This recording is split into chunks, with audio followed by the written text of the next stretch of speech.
Hello guys, good morning, good afternoon, good evening. É com muita alegria que estou aqui mais uma vez compartilhando com vocês aquilo que o Senhor tem colocado em meu coração, aquilo que eu tenho aprendido através da sua palavra. Amém? E este é o Interagindo com a Bíblia, onde estamos estudando aí de Gênesis a Apocalipse. Bom, como vocês viram, né, desde já quero pedir desculpa porque nós não tivemos vídeo ontem.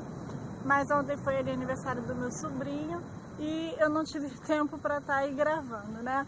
Mas em nome de Jesus já estamos aqui hoje novamente dando continuidade a este estudo. Estamos aí no livro de Êxodo, já no capítulo 10, e muitas maravilhas temos visto até aqui. Vimos ali no capítulo anterior, né, as pragas que Deus envia para o Egito e que em todas elas o propósito de Deus era manter endurecido o coração de Faraó. Amém? E sem mais delongas, vamos lá, Êxodo capítulo 10, que tem como título: Deus ameaça Faraó com a praga dos gafanhotos. Já no verso 1 vai dizer assim: Depois disse o Senhor a Moisés: Entra Faraó, porque tenho agravado o seu coração e o coração dos seus servos, para que estes meus sinais no meio deles, e para que contendes os ouvidos de teus filhos, e dos filhos dos teus filhos, as coisas que fiz no Egito, e os meus sinais que tenho feito entre eles, para que saibais que eu sou o Senhor. Assim foram Moisés e Arão a Faraó, e disseram-lhe: Assim diz o Senhor, o Deus dos Hebreus: Até quando recusas humilhar-te diante de mim? Deixa ir o meu povo para que me sirva. Porque se ainda recusares deixar ir o meu povo, eis que trarei amanhã gafanhotos aos teus termos, e cobrirão a face da terra, que a terra não se poderá ver, e eles comerão o resto do que escapou. O que ficou da saraiva também comerão toda a árvore que vos cresce. Então aqui Deus, envia ali mais uma praga para a terra do Egito, a terra dos gafanhotos. E Deus, ele em todo instante, ele sabe que o coração de Faraó permanecerá endurecido. Ele já sabia e já era propósito dele que Faraó não viesse libertar o povo. Nós vem falando isso desde o primeiro capítulo de Êxodo, né? Porque então Deus tem esse propósito de endurecer aí o coração de Faraó. Mas tudo, ainda que pareça mal aos nossos olhos, é propósito de Deus na nossa vida. Nada que o Senhor faz é por acaso, né? E Deus precisava manifestar a glória dele naquela terra para que o nome dele viesse ser glorificado, para que descendentes daqueles homens ainda viessem a ouvir falar do nosso Deus Todo-Poderoso e das maravilhas que ele fazia naquele lugar, né? Quando ele queria, ele ia lá e enviava a praga. Quando o Faraó pedia, ele ia lá e retirava. E vemos isso sucessivamente, né? E aqui no 7 vai dizer assim: E os servos de Faraó disseram-lhe: Até quando este nos dá de ser por laço? Deixa ir os homens para que sirvam ao Senhor seu Deus. Ainda não sabes que o Egito está destruído?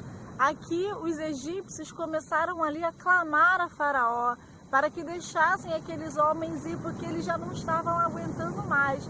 E eles vão e falam: você não vê que o Egito está destruído? Né? Eles conseguiam perceber ali a ira de Deus sobre aquela terra. Eles começavam a estar cansados daquela situação, mas não se rendiam ali ao Senhor. E como ato de desespero, eles vão ali agora clamar a Faraó, para que Faraó libere aquele povo, para que aquelas pragas sumam de vez dali. Mas Faraó, decide então liberar, porém mais uma vez Faraó quer que as coisas sejam do jeito dele e não do jeito de Deus. Nós vamos ver a partir do 8 assim: Então Moisés e Arão foram levados outra vez a Faraó, e ele lhes disse: Ide, servi ao Senhor vosso Deus. Quais são os que hão de ir? E Moisés disse: Havemos de ir com nossos meninos e com nossos velhos, com nossos filhos e com nossas filhas, e com as nossas ovelhas e com os bois. Havemos de ir, porque festa do Senhor temos. Então ele lhe disse: Seja o Senhor assim convosco, como eu vos deixarei a vós e a vossos filhos. Olhai que há mal diante da vossa face. não será assim, andai agora vós varões e servi ao Senhor, pois é o que pedistes, e o lançaram da face de Faraó. Então, Faraó queria ali que fosse somente os varões, né? Ele libera somente Moisés e os faraós, e os varões para ir ali servir ao Senhor.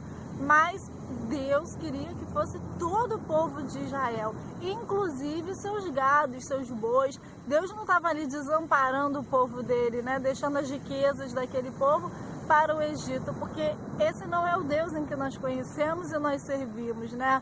Nosso Deus, ele é maravilhoso, ele é justo, fiel e verdadeiro, mas Faraó não queria perder aquele povo, e então ele manda que somente vá os homens. Mais uma vez, a Bíblia vem aqui nos mostrando que nós não devemos servir a Deus como o homem quer, mas como Ele quer, como Ele nos chamou para servir, né? Devemos obedecer somente à voz dEle e de mais ninguém, porque o salmista vai dizer lá no Salmo 1, se eu não me engano: maldito o homem que anda segundo o conselho dos ímpios e se assenta na roda dos escarnecedores, porque só quem pode nos aconselhar é Cristo Jesus, é o nosso Deus Todo-Poderoso. Amém? Então, Deus, vendo ali que Faraó mais uma vez endurece o teu coração e não libera o povo para ir, não da maneira que ele quer, então ele agora envia a praga dos gafanhotos, porque a princípio ele havia apenas já dito o que ia fazer, mas as pragas ainda não chegaram.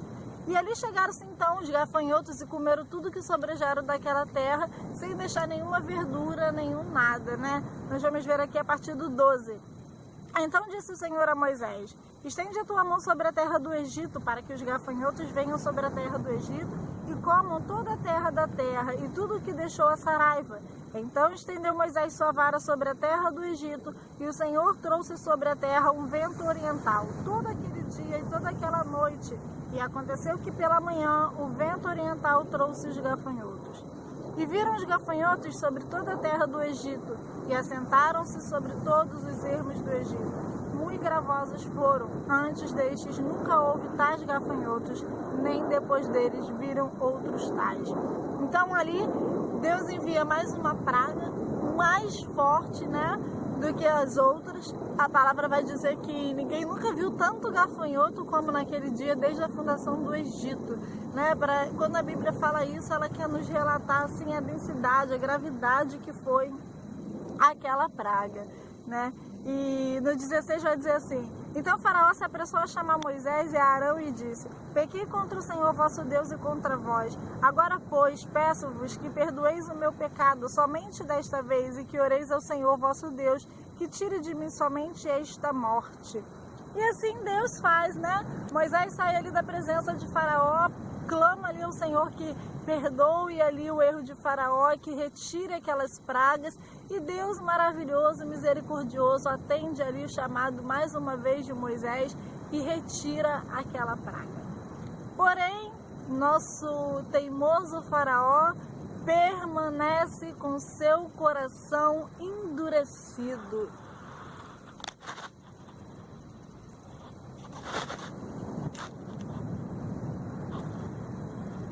Faraó então ali permanece com seu coração endurecido e não permite que aquele povo vá adorar o Senhor. Isso vai estar no verso 20, que diz: o Senhor, porém, endureceu o coração de Faraó, e este não deixou ir os filhos de Israel. Deus, vendo ali, mais uma vez, Faraó não permitindo, porém, lembrando que era propósito de Deus, ele agora envia mais uma praga, a praga das trevas. Esse a gente vai ler um pouquinho mais, né? Porque aqui tem coisa muito interessante. Já é o finalzinho do capítulo 10, ele tem aí 8 versículos, mas vamos ler porque é bem interessante. Então disse o Senhor a Moisés: estende a tua mão para o céu, e virão trevas sobre a terra do Egito, trevas que se espalhem. E Moisés estendeu a sua mão para o céu, e houve trevas espessas em toda a terra do Egito por 3 dias. Não viu um ao outro, e ninguém se levantou do seu lugar por 3 dias. Mas todos os filhos de Israel tinham luz em suas habitações.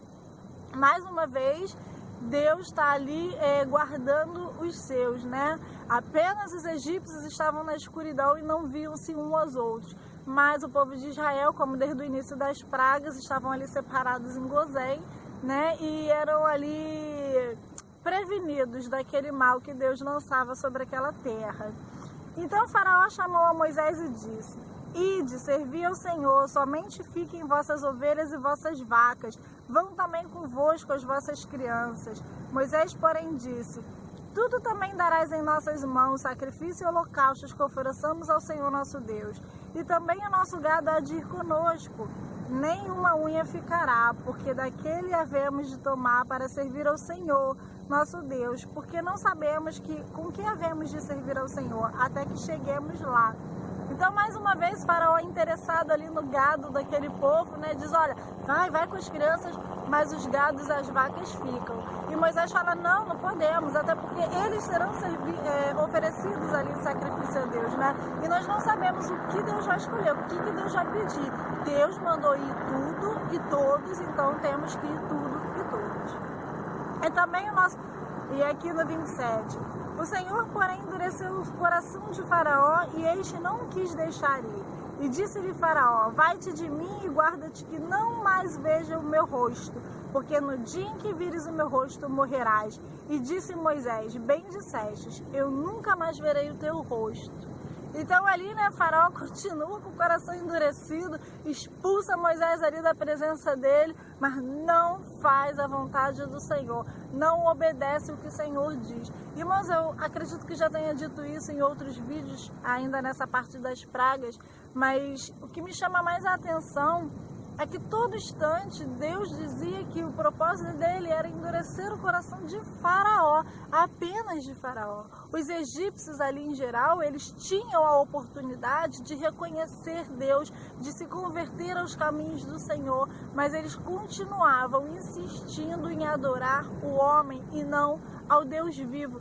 Mesmo vendo eles ali o tamanho do poder de Deus, Deus dava praga, Deus tirava praga, Deus mandava, Deus tirava, e eles ali servindo a homem, né, que não tem nem 1/3 do poder de Deus, que não é nada perto de Deus, né? E assim acontece também nos dias de hoje. Nós vimos tantas pessoas que até conhecem o Evangelho, que já se desviaram ou que são criados em lares evangélicos, conhecem um pouco do nosso Deus, mas não se rende ao nosso Senhor. Continua sendo escravo da carne, do homem, né, dessa natureza pecaminosa, desse mundo horrendo em que nós vivemos. Que você que está assistindo este vídeo venha se atentar à palavra do Senhor, que nós venhamos a nos converter diariamente à vontade de Deus, que nós viemos aí ter o desejo em nosso coração e nos santificarmos cada dia mais. É bem verdade que temos a natureza pecaminosa, porém podemos escolher não cedê-las. É possível vencer ao pecado. O próprio Jesus foi tentado e ele resistiu, né? E Jesus naquele momento ele estava ali em carne, ele não estava ali como Deus, porque ele se fez carne para que pudesse nos mostrar que ainda que seja difícil, é possível permanecermos no caminho do Senhor, mas essa é uma decisão em que nós devemos tomar, né? Porque Deus ele é tão maravilhoso que mesmo a gente não merecendo, mesmo sendo todos errados, Deus nos dá o livre-arbítrio de escolher o que nós queremos para a nossa vida. Amém? E esta foi a palavra que o Senhor colocou em meu coração. Espero que o Espírito Santo de Deus ministre melhor ao coração de cada um de vocês, né? E até a próxima. E não se esqueça, se você já é inscrito nesse canal, corre lá, se inscreve. Inscrito nesse canal, você também é um missionário da palavra do Senhor. Compartilha com um, compartilha com dois, para que mais almas venham ser edificadas. E se você está chegando aqui por agora, corre lá, se inscreve, ativa o sininho, para que juntos possamos crescer na graça e no conhecimento. Bye, bye!